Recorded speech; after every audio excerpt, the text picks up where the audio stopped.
नमस्कार, फाइटर समाचार में आपका स्वागत है। पेश आज 14 जून दोपहर 3 बजे राजस्थान की खास खबरें। नीट पेपर लीक मामले में बिहार पुलिस ने 19 लोगों को गिरफ्तार किया है। इस मामले में एक आरोपी का कबूलनामा भी सामने आया है। इससे पहले बिहार पुलिस को जले हुए प्रश्न पत्र भी मिले थे। बिहार के साथ पूरे देश भर में 5 मई को नीट की परीक्षा आयोजित की गई थी, जिसमें 24 लाख से ज्यादा कैंडिडेट शामिल हुए थे। बिहार में पेपर लीक और सॉल्वर गैंग की गतिविधियों के चलते 19 लोगों को गिरफ्तार किया गया था। इनमें से 14 लोग पटना से, 4 पूर्णिया से और 1 गोपालगंज से गिरफ्तार किए गए। सभी आरोपी अन्य परीक्षार्थियों की जगह परीक्षा दे रहे थे। बता दें कि केंद्रीय शिक्षा मंत्री धर्मेंद्र प्रधान ने कहा कि नीट परीक्षा में किसी प्रकार की धांधली, भ्रष्टाचार या पेपर लीक का कोई सबूत नहीं मिला है। पटना पुलिस द्वारा गिरफ्तार किए गए आरोपी आयुष ने पुलिस के समक्ष अपना बयान दिया कि परीक्षा के दौरान सभी प्रश्न हूबहू मिले थे। एनटीए ने नीट यूजी री एग्जाम का नोटिफिकेशन जारी कर दिया है। शिक्षक भर्ती पेपर लीक मामले में 1.5 साल से फरार मास्टरमाइंड सुरेश ढाका सरेंडर कर सकता है। ढाका के विदेश से भारत लौटने की सूचना है। जांच एजेंसियां उसे सरेंडर कराने का प्रयास कर रही हैं। सुरेश ढाका को मध्यस्थता कर रहे रिश्तेदारों के जरिए संदेश पहुंचाए जा रहे हैं। माना जा रहा है कि जल्द बात बन सकती है। ईडी सूत्रों के अनुसार ढाका के भारत लौटने की सूचना लगभग कन्फर्म है। वह रूस, कजाकिस्तान आदि देशों में ट्रेस किया जा चुका है। इसी दौरान पता चला है कि वह नेपाल होते हुए भारत वापस आया है। हालांकि उसके फर्जी पासपोर्ट होने की डिटेल नेपाल बॉर्डर के रास्ते आने जाने की सूचनाओं की पड़ताल की जा रही है। सूचना यह भी है कि उसे सबसे पहले एसओजी गिरफ्तार करेगी, इसके बाद ईडी द्वारा पूछताछ की जाएगी। ढाका की राजनीति में कनेक्शन चर्चा में रहे हैं। ऐसे में किन नेताओं से उसे मदद मिली, इसका खुलासा उसके पकड़ते ही होगा। सीकर जिले के दादिया थाना क्षेत्र में जान से मारने की धमकी देकर 10 लाख की फिरौती मांगने का मामला सामने आया है। बदमाशों ने घर में घुसकर फायरिंग की और मारपीट कर भाग गए। 36 वर्षीय नेमीचंद ने बताया कि अजय व राहुल नाम के बदमाशों ने नेमीचंद के घर में घुसकर कहा कि गैंगस्टर सुनील पांड्या ने 10 लाख रुपए की फिरौती मांगी है। अगर वह जिंदा रहना चाहता है तो सुनील पांड्या को 10 लाख रुपए की फिरौती दे दो, वरना वह जान से खत्म कर देगा। नेमीचंद ने बदमाशों से डर कर 3,50,000 रुपए दे दिए और बाकी के रुपए व्यवस्था होने के बाद देने को कहा।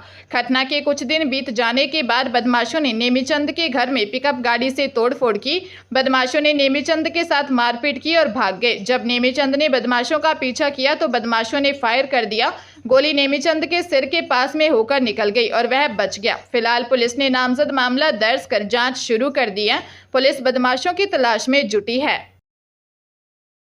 अजमेर के वैशाली नगर से पुष्कर रोड तक के रेस्टोरेंट व कैफे सेंटरों पर अचानक पुलिस ने दबिश देकर चेकिंग अभियान चलाया। इस दौरान रेस्टोरेंट या कैफे सेंटर पर बैठे लड़के लड़कियों के होश उड़ गए। पुलिस का टारगेट वे युवक थे जो लड़कियों को झांसा देकर दोस्ती बढ़ाते हैं और वारदात करते हैं। पुलिस को देख कई लड़के चंपत हो गए। सैर सपाटे के लिए आए कपल भी घबरा गए। पुलिस ने 60 युवकों को दबोच लिया और उनसे पूछताछ की। थाने भी ले गए। उनके वाहनों को भी जब्त किया। छात्राओं और लड़कियों को पुलिस ने परिजनों की सहमति के बिना लड़कों से मुलाकातें न करने की हिदायत देकर छोड़ दिया। पुलिस अधीक्षक देवेंद्र कुमार बिश्नोई के निर्देश पर एडिशनल एसपी सिटी दुर्ग सिंह राजपुरोहित के नेतृत्व में यह अभियान चलाया गया।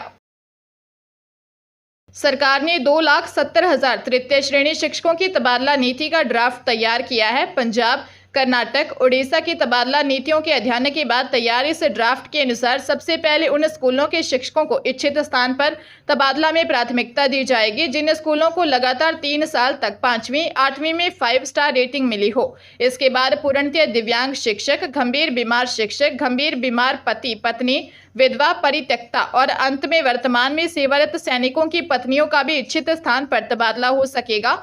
यह नीति अध्यापक लेवल 1, अध्यापक लेवल 2, शारीरिक शिक्षा अध्यापक, पुस्तकालय अध्यक्ष ग्रेड 3, प्रयोगशाला सहायक ग्रेड 3, प्रबोधक और समकक्ष शिक्षकों पर प्रभावी होगी। इसमें कहा गया है कि एक जिले से दूसरे जिले में तबादले निदेशक द्वारा किए जाएंगे। वर्तमान जिले में न्यूनतम 5 साल की सेवा पूरी करने के बाद ही तबादला हो सकेगा।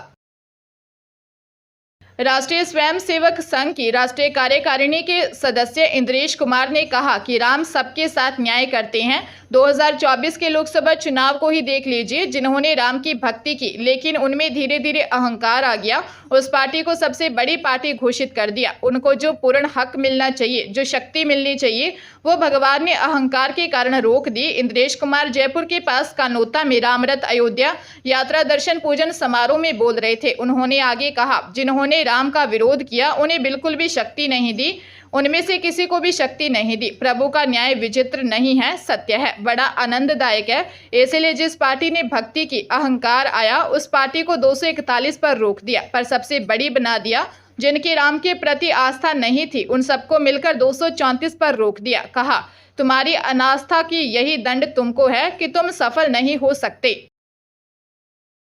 राजस्थान विधानसभा का बजट सत्र 3 जुलाई से शुरू होगा। राज्यपाल कलराज मिश्र ने विधानसभा सत्र बुलाने की मंजूरी दे दी है।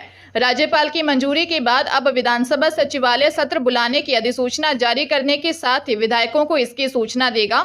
विधानसभा का यह बजट सत्र महीने भर तक चलने की संभावना है। भजनलाल सरकार बजट सत्र में अपना पहला फुल बजट पेश करेगी। इससे पहले भजनलाल सरकार ने फरवरी में 4 महीने का लेखानुदान पेश किया था। लेखानुदान अप्रैल से जुलाई तक के खर्चों के लिए पेश किया गया था। अब सरकार फुल बजट पेश करेगी। बजट पेश करने की तारीख बाद में तय होगी। 3 जुलाई को विधानसभा की कार्य सलाहकार समिति की बैठक में बजट सत्र का कामकाज तय किया जाएगा। कोटा के उद्योगनगर थाना क्षेत्र में सड़क हादसे में एक किशोर की मौत हो गई। किशोर अपने मामा के साथ बाइक पर बैठकर जा रहा था। सूरसागर कॉलोनी मल्टी मेटल के पास तेज रफ्तार पिकअप गाड़ी ने पीछे से टक्कर मार दी। हादसे में किशोर उछलकर सड़क पर गिर गया। मौका देखकर पिकअप चालक गाड़ी लेकर फरार हो गया। हादसे के बाद मौके पर भीड़ लग गई, जिससे सड़क पर जाम लग गया। मौके पर मौजूद लोग घायलों को हॉस्पिटल ले गए। इलाज के दौरान 14 साल के आशीष उर्फ अनूप की मौत हो गई। आशीष खेड़ार सुलपुर का रहने वाला था। उसका ननिहाल किशोरपुरा इलाके में है। आशीष अपने मामा के साथ बाइक से रायपुरा से किशोरपुरा की तरफ आ रहा था। पुलिस ने मामला दर्ज कर जांच शुरू कर दी है।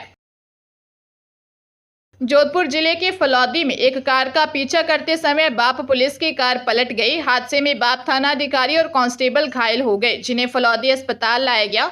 जानकारी के अनुसार बाप कस्बे में संदिग्ध कार में आरोपी होने का शक हुआ तो बाप थानाधिकारी और पुलिस टीम ने कानसिंह की सेठ गांव जाने वाली रोड पर गाड़ी का पीछा किया। इस दौरान कानसिंह की सेठ गांव के पास अचानक बीच रास्ते में पुलिस की गाड़ी पलट गई। हादसे में बाप थानाधिकारी महेंद्र कुमार, कांस्टेबल नारायण कुमार घायल हो गए। मौके पर आसपास के लोग पहुंचे और थानाधिकारी सहित पुलिसकर्मी को बाहर निकालकर फलौदी अस्पताल पहुंचाया। डॉक्टरों ने दोनों को जोधपुर के मथुरा दास माथुर अस्पताल के लिए रेफर किया। पंजाब के लुधियाना में देर रात घाटी चौक मोहल्ला भगवान वाल्मीकि नगर में 20 से अधिक युवकों ने एक युवक पर हमला कर दिया। पता चला है कि बदमाशों को एक युवक को पीटना था, लेकिन गलती से दूसरे युवक को पीटकर भाग गए। इलाके के कुछ युवक इंस्टाग्राम रील्स पर एक दूसरे पर कमेंट करते थे। इसी रंजिश के चलते रात को घाटी चौक के पास बवाल हो गया। घायल दिनेश ने बताया कि वह अपने घर के बाहर खड़ा था। इलाके में कुछ युवकों ने उस पर हमला कर दिया। वह हमलावरों को जानता भी नहीं है। हमलावरों के पास तेज धार हथियार और पिस्तौल थी। दिनेश ड्राइवर का काम करता है। अब उसे घर से बाहर निकलते हुए भी डर लगता है। वही देर रात थाना डिवीजन नंबर 4 की पुलिस ने इस मामले में इलाके के लोगों से पूछताछ भी की। पुलिस इलाके में लगी सीसीटीवी चेक कर रही है।